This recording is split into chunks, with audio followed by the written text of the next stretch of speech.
feel, see how this clutch feels. I think it's probably gonna be pretty grabby and. Yeah, when you were explaining in your video, so they have different like levels of feel with the pressure plate. Or well, yeah, you can increase the horsepower rating of a clutch by either making the pressure plate push harder against the disc, so there's more force clamping it down, or by just changing the compound of the disc to make that the chemical. Yeah. You can like organic. So that is a stock style pressure plate, so it will have a light feel. Gotcha. Okay. But then it will have a grabby clutch. I actually prefer, so Molly has a heavier pressure plate with a less aggressive compound. Sorry, Pasha, I didn't mean to start recording. I've actually been really enjoying your intros. Good. They're kind of like just dumb. Dude, I don't know if you gotta push me in. Oh, can we? Okay, wait. I'm gonna go boom, and then you're gonna like sit on it right as I. Oh, that's a great idea. Are you ready? Yep. Alright, let's try it again. A little more power. Cut! How's it going, everyone? Welcome back to another all-wheel drive Miata video. In this video, we're gonna drive it. We're gonna get 100% finished besides the interior and the wiring for the lights, and we're gonna drive it. What does that entail, you might ask? Quite a bit, actually. You know, it's just how building race cars goes. You think you're almost done, and then, 100 little things you have to finish. I've always been told that 10% of the work takes 90% of the time. It's kind of true. You know, it took us a week to get like the fabrication done and it's sitting on its own chassis, but then a couple of months to get everything else done. Blah, blah, blah. Anyway, we gotta bleed brakes, bleed clutch, adjust all of that. We have to tie up some lines. We have to put the body back together, bolt the hard top on, put the seat in there. And yeah, we'll figure it out. I'm just gonna stop talking because I don't exactly know what we're gonna do. We're just gonna get it driving. So let's do it. This fully finished tune and just change one setting. How does it know at 6,500 RPM at 20 pounds of boost, how does it know what that percentage is supposed to be? Right now, the reason why it's running rich is because the ECU thinks that it's injecting 1,000 cc's worth of fuel. Or just being able to go in and saying, okay, the injector size is this, and then Saturday or Sunday? Wait, hey, did something happen to the Oh, sorry, Pasha.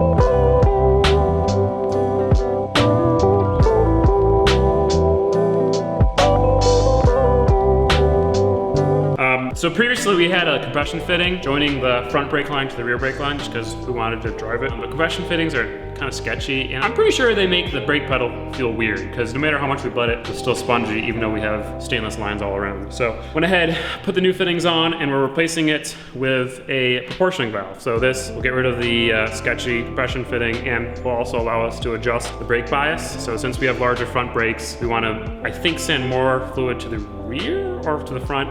Either way, we'll be able to adjust it now.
Went ahead, put the axles in, and then also tightened up the drive shaft. Those axles are the sketchy ones that we made. We're using them temporarily while the drive shaft shop shortens the axles they made for us because they were a little bit too long. But we do have the drive shaft shop, yeah, that's what it's called. We have the drive shaft shop in the car, and that, the old drive shaft was sketchy because it was bent, and right in the middle where it was welded together was where there's the hole in the trans tunnel, so you could see this welded piece floating all, yeah, it was sketchy. We can drive it now at least without worrying about us dying. If the rear axle blows up, then you know, it's whatever.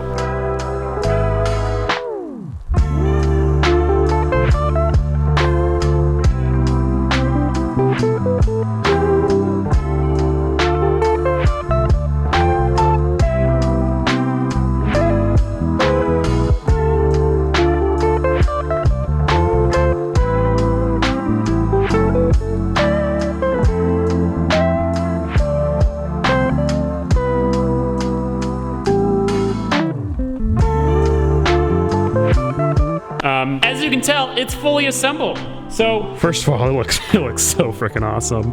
We got the front fenders on, the front bumper on, all bolted on, and we got the gasket in there so you can't see through. We got the blinkers bolted in, even though they don't work. We got the hood scoop on. We put a nice little gasket around the hood scoop. Didn't work perfectly around the corners, but I think it looks better than, I don't know. Actually, I might take the gasket off, but got the windshield in there. So the front end is 100% assembled. Everything's bolted in and tightened in. That's a word. Hardtop is almost bolted in. We got the side bolts on at least. Brakes are bled, clutch is bled. I think I'm gonna fill it up with coolant, put a seat in it, tighten the steering wheel, take it for a drive. Unfortunately, the night has fallen, so I'll take it for a quick drive tonight and then a better drive tomorrow in the day. A drive on the streets tomorrow during the day.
Okay, if I wire this up correctly, when I turn the key on, it should turn the water pump on and the fans on. Where's the key? Oh, it's in the ignition.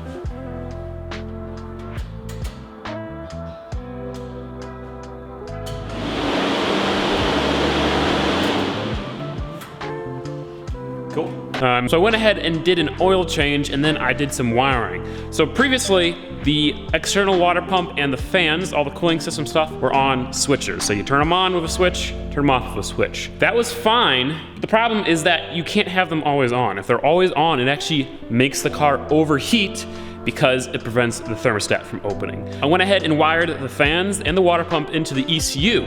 So now the ECU will kick on the fans and the water pump at a certain temperature. And we can adjust that temperature. So since we have a 150-degree thermostat in there, we'll set the ECU to turn the fans and the water pump on around 160, 170 degrees. Can't do that until Mike or someone with some tuning software comes and helps. For now, the fans kick on at 200 degrees, I think. So once we go into the ECU and adjust some tune stuff, we can adjust that as well. For now, we're gonna go ahead and get it running and bleed this cooling system so there's no air in it, because there's lots of air in it. Rear is jacked up, so this is by far the highest point in the cooling system. Pretty sure it already is, even with the rear on the ground, but just in case. This is how it goes right now. You turn the fuel pump onto this switch, which is hard to do with one hand. Boom. Gotta turn this key. Then you have to hold the clutch switch while you turn the key, so.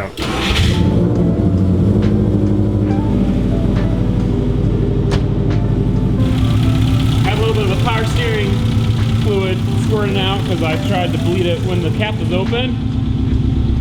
It's at 167, so the thermostat should open, but the water pump won't kick on for another 100 degrees or so. Just gonna keep it idling, watching the temp, watching the thing. Yeah, 172. Sounds really healthy right now, so that's good. See, the scary thing is that the coolant gauge is telling me 180 degrees, but I don't know. Because if there's an air pocket in there, it could be reading inaccurately. So for all I know, it could be overheating right now, but the coolant temperature sensors, it's all good. It went down! It went down! It went back down! This is proving to be the greatest challenge with this car, because it got up temp, the radiator started getting warm, fans and stuff kicked on, but it didn't cool the car down. I still think that the thermostat's not opening. I wonder if we could just remove the thermostat and then just have the water pump, the external water pump, act as the thermostat, because it'll only kick on at a certain temperature. I might try that. We'll see. Because I mean, it definitely bled.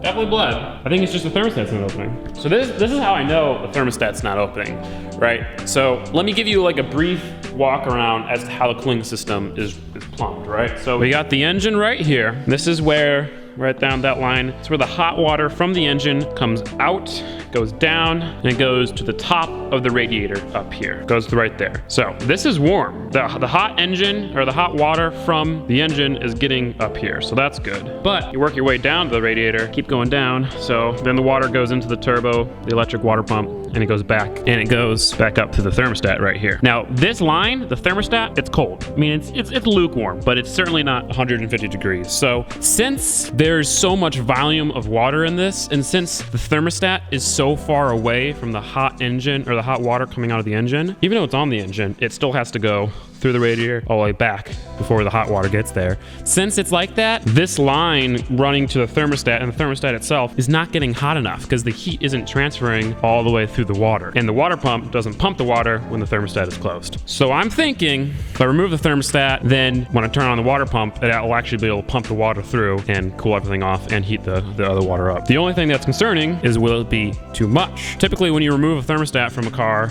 it doesn't warm up, or it's very difficult for it to get to warm up. But I'm hoping, since the cooling system is so far away, that maybe it'll still warm up, because the water pump, stock water pump in the engine, doesn't have enough power to move the water. So the water should be stagnant until the external water pump kicks on at a certain temperature. So now I have to wait for the water temp to cool down, then I can pull the thermostat, put it back together, and test it. Rear mount radiator setups, all this external water pump line, like, it's very confusing, it's very new to me, so I'm kind of figuring it out one step at a time. Ideally, somehow I could put a thermostat on the feed line to the back.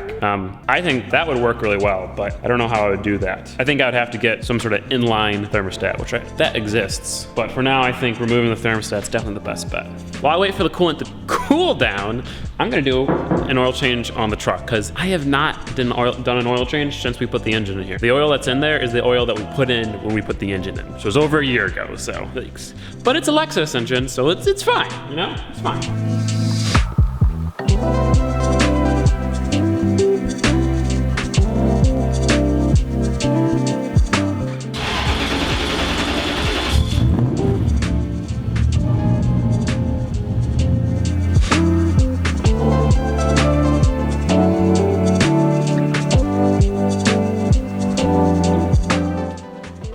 So, there's no thermostat.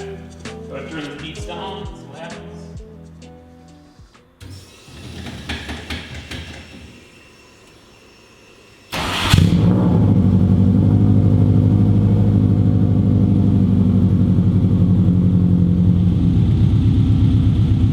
That's getting warm right away. That's good. It's getting close. 198. Once it gets to like 200 something, below 200, it should start circling. That smoke is just it burning off coolant that got on the headers. There we go. 207, 208, 205, 3, 1, 9. Yes! Yes! Yes! And then it popped off. Victory! It works. It works. Okay, cool. Cool. Got a temp, popped on, went back down, popped off. Perfect. Step into the unfinished interior. First leg in, over, and under, then you duck your head in, then you bring the other foot in, then you slide down into the chair. Whew, okay.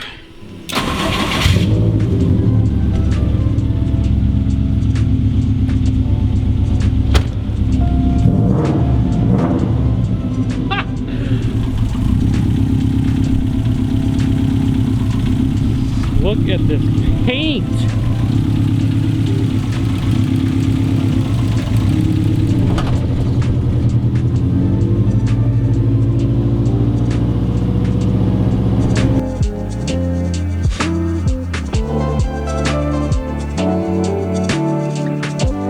Well, ladies and gents, here we are. Honestly, I can't get much footage by myself. So I'll come back tomorrow with some friends or something and get some good footage. I look dumb. Yeah.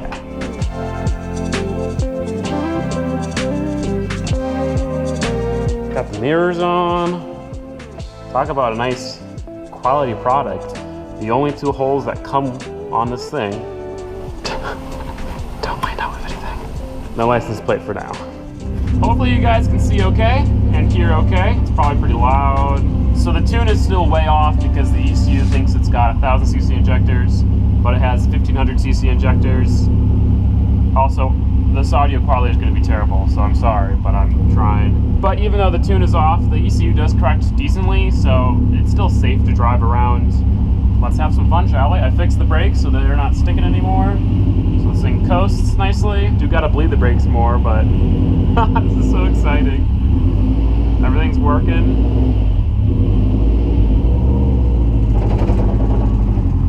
The clutch is a little chattery. Needs to be broken in, and it is 6-puck clutch, so there's that. But like besides that, this thing is driving pretty good already. I drove it around a little bit earlier. I want to hear that blow-off valve. Should probably let it warm up first, though. Ha. Whee! Feels like a Miata. The gauges work. The odometer even works.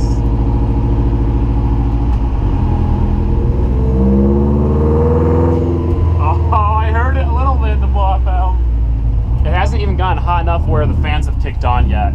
Just cruising around, it keeps the perfect temperature by itself, since the waters are always pumping. Woo! We're driving it.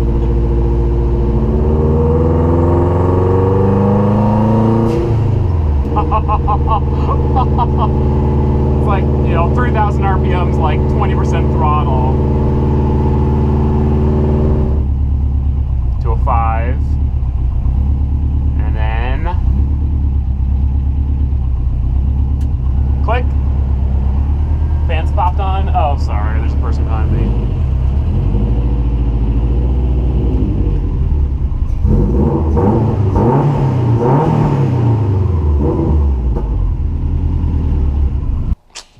I should probably be saving this project for the next video, but I want to get the rally Miata I just want to keep working on it. So I have the stock dashboard here, it's just the Miata dashboard. We're cutting up, we're making it fit the cage and stuff. And then we'll make the Subaru cluster fit in there, and we can kind of at least mount some switches up temporarily. I went ahead and just removed the metal core, and then I'm going to have to cut the dash to clear those bars, and then the top bar going down.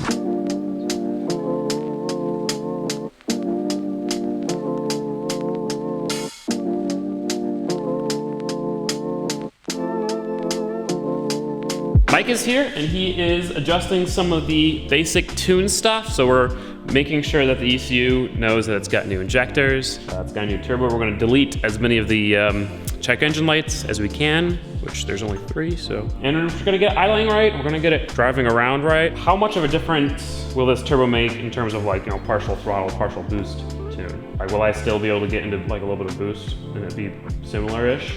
Yeah, it'll still take a little bit longer because the turbo's bigger. Yeah, I definitely noticed that, just like Yeah. driving around. Yeah, it'll feel like it's less responsive, but the car overall will be more responsive to your throttle input because you're not waiting on the turbo as much because it's free flowing. So like it'll drive when you're not in boost, it'll drive more like it was supposed to be naturally aspirated. And then as you roll into the throttle more, there will be a slightly longer delay than it used to be, but it'll come in a lot harder. Right. I'm pretty excited for that. But like, so you think, will it change, does that tune need to be adjusted just for like that partial throttle stuff, or will it be good enough from what we did with the stock turbo, you think? It'll still have to be dialed in separately. Okay. The more dramatic change is going to be like the intercooler piping and everything from the Subaru to what you think have. that will make more of a difference? Oh yeah. Interesting. Yeah, between that and the blow-on valve, that'll be a bigger difference to part throttle than the turbo itself. But then everything from like atmospheric pressure on will be completely different.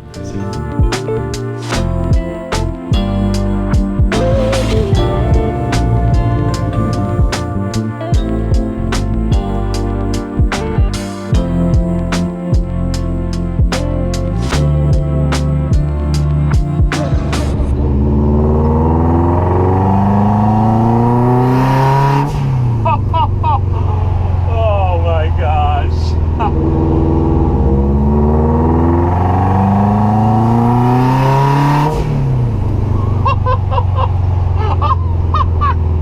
Oh, that is so sick. That is so sick. It's not doing the fluttering, but that's okay. I think he has to change something for it to do that.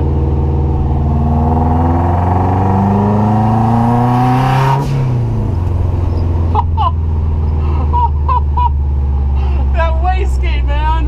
That is so sick. That was such an awesome experience. Didn't even get into it that much. Made 10 pounds of boost, opened the wastegate, and held it there for, you know, a second or a half. It was really fast. It sounded awesome. The wastegate was at 0 duty cycle, so that's why I wasn't fluttering. So once we add more boost, then it will flutter, and at 25 pounds of boost, this thing's gonna be scary. It already was pretty rowdy. Unfortunately, we can't do any more tuning on the streets, or we can't push it any farther as it is now. Just being able to get into a little bit of boost was so awesome. So that's gonna be it for this video. In the next video, we're going to get the interior sorted. I have to fix the steering column. Then we're gonna install a wideband, hopefully get some seats, and then drive it harder, get some cool shots. Now, once we do all that, we can take it out on the public roads, have some fun with it. Either way, guys, thank you so much for the support. This build would not have been possible without you guys, and it's getting really awesome, so thank you. If you want to see the next video, of course, you can see it now on Patreon, so go ahead over there. Otherwise, thank you for watching this video. If you liked it, please give it a like. If you didn't like it, please give it a dislike. Tell me why you didn't like it. If you're new to the channel, please consider subscribing. 500,000, 500,000. Man, it's just so cool. Thank you guys so much. Peace out. Have a great day.